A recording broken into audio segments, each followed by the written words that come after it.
بسم الله الرحمن الرحيم نحمده ونصلي ونسلم على رسوله الكريم أما بعد عن عمرو بن عوف رضي الله تعالى عنه قال قال رسول الله صلى الله عليه وسلم فوالله للفقر أخشى عليكم ولكن أخشى عليكم أن تبسط عليكم الدنيا كما بسطت على من كان قبلكم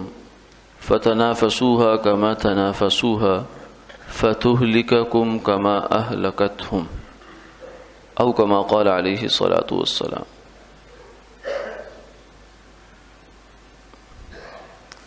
حضرت عمرو بن عوف رضی اللہ تعالی عنہ سے مروی ہے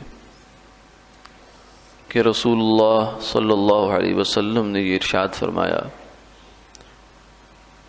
اللہ کی قسم مجھے تمہارے اوپر غربت کا، تنگ دستی کا ڈر نہیں ہے، ہاں البتہ مجھے ڈر ہے اس بات کا کہ تمہارے اوپر دنیا کھول دی جائے جیسا کہ تم سے پہلے لوگوں پر کھولی گئی، پھر تم اس میں بڑھ چڑھ کر ایک دوسرے سے بڑھنے چڑھنے کی کوشش کرو جیسا کہ پچھلے لوگوں نے کی، پھر وہ تمہیں ہلاک کر دے جیسا کہ اس نے پچھلے لوگوں کو ہلاک کیا۔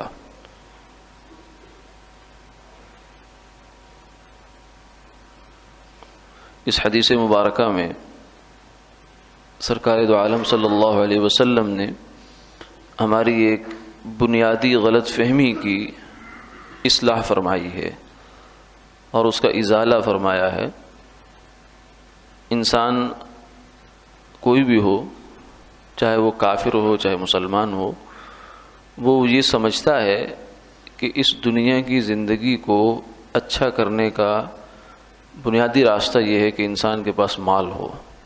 جتنا زیادہ مال ہوگا اتنی زیادہ اس کی یہ دنیا اچھی ہو جائے گی اور اس کے جتنے مسئلے ہیں اس دنیا میں وہ سب حل ہو جائیں گے۔ یہ ایک بنیادی غلط فہمی ہے، بالخصوص اس زمانے میں کہ جب بھی ہم اللہ سے رزق مانگتے ہیں، کوئی دعا خاص مانگنے کا وقت آتا ہے تو بس یہی دعا یہیں پہ جا کے ہماری تان ٹوٹتی ہے کہ یا اللہ بس رزق حلال واسع نصیب فرما۔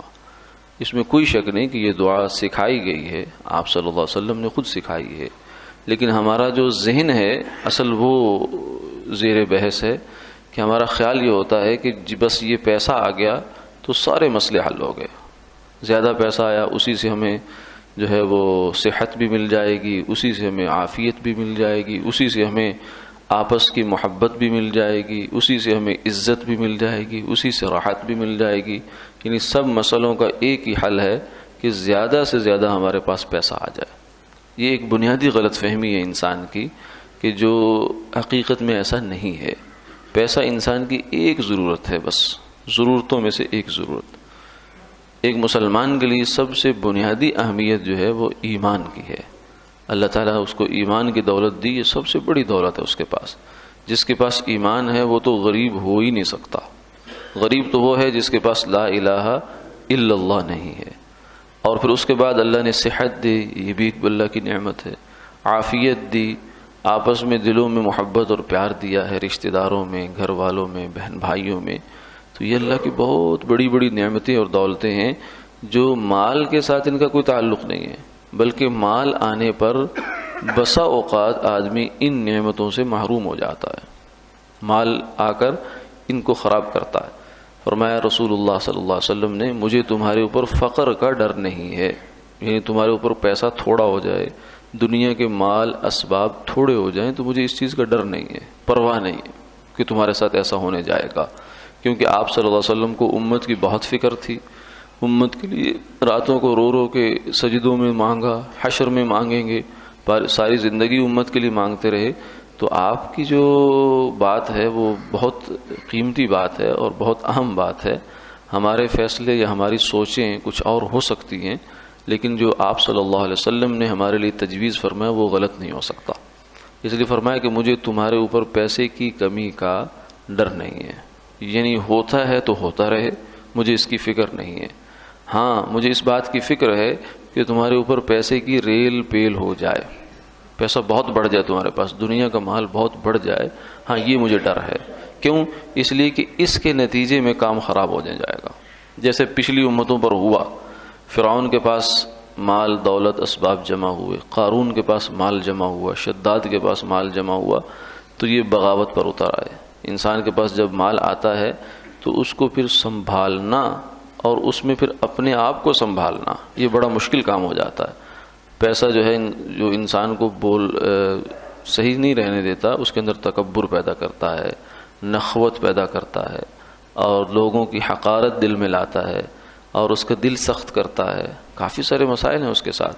اس لیے فرمایا کہ پچھلی امتوں پر یہ ہو چکا ہے، اور پھر انہوں نے پیسے کی دوڑ میں آگے سے آگے نکلنے کی کوششیں کی، اور زیادہ سے زیادہ پیسہ کمانے میں اللہ کے احکامات توڑے، ایمان کے تقاضے چھوڑے، رشتہ داریاں توڑیں، اور سب سے آگے نکل جاؤں میں مال کمانے میں، یہ پہلے ہو چکا ہے، اور اس کے نتیجے بھی ان قوموں نے، ان امتوں نے دیکھ لیے ہیں۔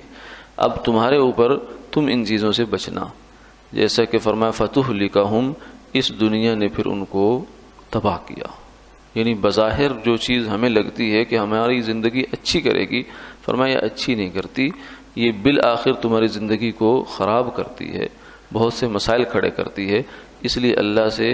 عافیت والا، سب سے پہلے انسان کو جو مانگنی چاہیے وہ اللہ سے عافیت مانگے، صحت مانگے، تندرستی مانگے، محبت مانگے، اور پھر اللہ سے، چونکہ اس نے پیٹ بھی لگا رکھا ہے، ضروریات مادی جسمانی بھی ہمارے ساتھ ہیں، تو ان کی بھی جو ہے ضرورت مانگے۔ یہ نہیں کہ اٹھتے بیٹھتے چلتے پھرتے ہر دم یہی خیال ہے کہ پیسہ پیسہ پیسہ، مال زیادہ کہاں سے جمع ہو جائے، اچھا مکان کیسے بن جائے، اچھی گاڑی کیسے آ جائے، اس سے تو پناہ مانگی۔ حضور نے فرمایا، دعا سکھائی امت کو، اللہم لا تجعل الدنیا اکبر ہمنا ولا مبلغ علمنا ولا غایت رغبتنا، اے اللہ دنیا کو میرا سب سے بڑی فکر نہ بنا دینا، اور نہ ہی میری سب سے بڑی منتہا نہ بنا دینا، اور نہ ہی میرے علم کی جو تان ٹوٹے تو وہ بھی دنیا کے پیسے پہ جا کے ٹوٹے، یا اللہ ایسا نہ کرنا۔ اس سے گویا کہ امت کے لیے پناہ مانگی ہے۔ اللہ تعالی ہمیں بھی سمجھ عطا فرمائے، آمین آمین یا رب۔